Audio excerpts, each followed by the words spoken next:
Good afternoon, welcome everybody. Brother Jedidiah here, Jedi for short. Uh, what I'm going to share with you is going to be my autobiography so far up to date. It's going to come in segments, of course, because you can't exactly cram 27 years of life in a 10-minute video and hit all the points and sorrows and joys and not miss some of the good stuff in between, you know what I mean? That being said, without further ado, let us begin a journey into the life of a Jedi, this Jedi. My parents both did drugs like cocaine and crack, and I was still pregnant in my mother's womb while she was abusing crack cocaine specifically, along with my father and her ex-boyfriend. They were in weird love triangles at the time. Hard drug use during pregnancy was statistically recorded to lead to incompetent verbal and reading capabilities as well as stunted mental and physical growth. That one definitely hit me pretty hard, as you can tell. I'm definitely not 6 feet tall. I definitely can't read and write and use words or expression. I don't have a huge vocabulary. What is a vocabulary? Is that a place where you go to vocab? What is vocab? How do you vocab? No, I'm just kidding. None of those statistical things stuck to me, even though I was supposed to be a vegetable because of my mom's drug choices. Again, by the grace of God, this is my life. I taught myself how to read from the age of 3 to 5 as a way to escape from life and what I knew of life at that time, which was so emotionally disrupted and tainted, and blah. That was not what any child should think of or refer to as life, which is why I live and fight for the right for children to be happy and to be loved everywhere across the world, regardless of nation or country or none of that. It's children's rights. It's something I hold very strongly to. That being said, when I was 2 years old, my mom's ex-boyfriend Steve murdered my father, Scott. Steve, subsequently got a life prison sentence without parole and later on died while still imprisoned. I had made plans in my heart to eventually see him and love on him anonymously in my father's stead, and just thank him for the bad decisions he took part in that helped make me who I am today. I mean, if I didn't grow up without my mom and dad and all that stuff for him murdering my dad, like, I just wouldn't be who I am today, right now. So yeah, I wanted to thank him and love on him, and that didn't happen. He died while already in prison.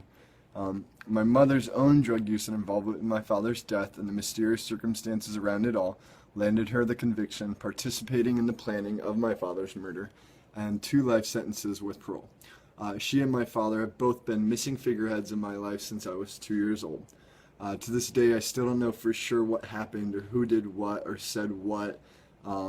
That led to this or that eventually led to my own father's demise and the demise of his innocently murdered friend. Honestly, I don't really care about the details. If I ever know or if I never know, I really don't care. What's done is done. The past is the past. The present is the best present you can give anybody, by being present in the present with your own presence, if you could keep up with that. Yeah, so now is all we got today and tomorrow, and all that's in the past is in the past. So I don't care specifics, it doesn't matter. I'm turning out and growing into becoming such a loving, compassionate, gentle man who's following after God that I couldn't and would never want to be anybody else. So moving on, I was born the second youngest of 6 siblings, 1 miscarried, 5 of which are still alive to this day. I've changed their names in the telling of my autobiography, respect and love for all their labors and their tears and prayers invested in my crazy life from a young age on, starting from firstborn to lastborn. 1, Shaniqua, my oldest sister. 2, Deontay, my oldest brother. 3, Barb, my second oldest sister. 4, me, born as Dylan Scott DeBruin. And then 5, Brent, the youngest brother, was adopted at birth by Aunt Debo. Debo. Like take. That in Detroit, when you take something from another kid by force or just cunning or swift, whatever, wit, it's called Debo, and it's yours. That's how we do as kids growing up in Detroit. That being said, I grew up in the infamous suburbs and urban communities of metropolitan Detroit, Michigan, home of the Detroit Institute for the Arts, state home to the Cranbrook Institute for Science, and a lot of other really nice, fun places that I went to growing up in foster care. The local downtown area is heavily populated with foreign citizens of all kinds. Arabic and African Americans dominate a smaller Caucasian populace. Home of the Detroit Riots, Motown Records, Eminem, D12, and so many other famous and infamous artists. Immediately after the murder investigation of my father, me and my 3 older siblings were all unofficially and separately assigned to my mom's surviving brothers and sisters. Deontay went to Uncle Kalik's house, and growing up, later joined the Marines to become today a married husband and father. I'm super proud of him, and even though we're not that close, I'd jump in front of a bus to push him out of the way without a second neuron fire. If you made that, like the firing neurons from one neuron to another that lead to thoughts and actions. Yeah, well, just that first firing second nano, that's push him out of the way. He's awesome. Love my brother Deontay. But like I said, we're not that close. Sometimes you can't be that close, but you can still love him hard, even though you're far. That being said, Shaniqua, my oldest sister, dropped out of school around 11 to stay home and take care of us younger and neglected siblings as my mom and dad pursued their drug addictions instead of their children and our livelihood and such things that should have been more valuable to them. Shaniqua, went to live with my mom's mom, my grandma Cannon. Barb and I went to live with Auntie Debo, who had previously adopted Brent from the hospital at birth. I and Brent stayed long-term whilst Barb pursued her life under Grandma Cannon's care alongside Shaniqua immediately after. Whilst living with Auntie Debo, her first husband was a NASCAR enthusiast and took me and my brother Brent to many classic car shows and races. Before their divorce and her remarriage to a liquor alcoholic around my age of 5 to 6, a friend of the family who will be dubbed Ranger Rick and his wife were very key in loving me, and whilst living with this first husband of my aunt's, Ranger Rick taught me to tie my shoes and many young boy things I probably can't recall or give true credit for because of the blackouts.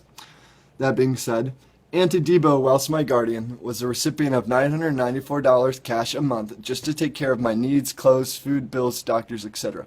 I remember very few things from my blacked out memories between the ages of 2 to 13-ish, but this I do remember, despite however she may or may not have spent that money on herself, apart from taking care of me, is irrelevant to the fact that she took me to the doctors. She made sure I went to school. She fed and housed me for a little over 8 years.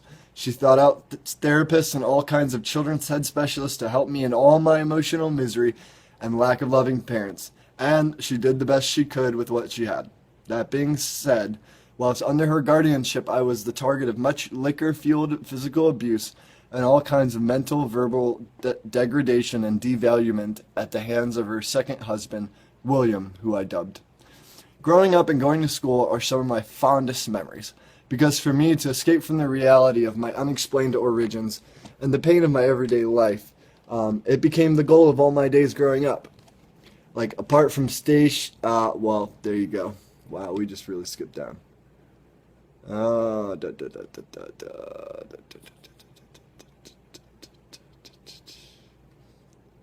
Here you go.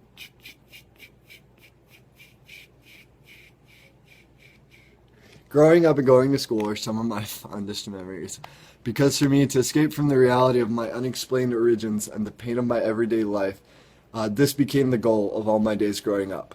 Because for me to escape from the reality, I'll just read the same line again. A doomsday prepper at the age of orphanhood, I became a self-taught and crafted survivalist of life and the crazy circumstances it could possibly throw my way. My first escape from the abuse and memories, etc., was in books and all the time I spent away from the home in which the abuse or violation took place. My elementary school, the playground, the bus stops, they all became halfway houses for me between my painful reality and the hope of a different life. I got in trouble several different times, as I remember, from stealing library books because I didn't agree with the authorized quantity as per my voracious reading appetite fueled by such emotional pain and upheaval. Thousands of dollars worth of library books were stolen and returned at the end of the school years by myself, as my first escape of choice was into knowledge, understanding, and knowing things. I thought to my broken-hearted self. If I knew more, maybe I could heal more and be more than the self-hated, self-blaming young man I already was. Despite my lust for understanding and my book thieving, most of my younger school years were spent acting out in tantrums, headbanging myself against walls and desks, etc., so much so that I almost got straight E's, F's, or D's from elementary through junior high. Whilst under Auntie Debo's guardianship, I was also abused, poked, and psychologically prodded by many therapists, shrinks, and even some outright child abusers who specialized in forced child labor.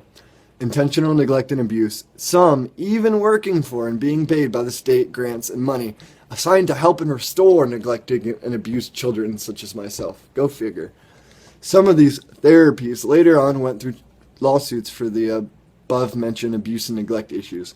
During one of these innovative therapies for ADD or ADHD children, when asked to talk about emotional or painful events, my father's murder, my mother's incarceration, my own feelings, etc., I was punished for not opening up and forced to write repetitive sentences front and back on school-ruled line paper till my hands cramped and my fingertips bled. I absolutely hated the forced composition of such repetitive and irrelevant corrective measures.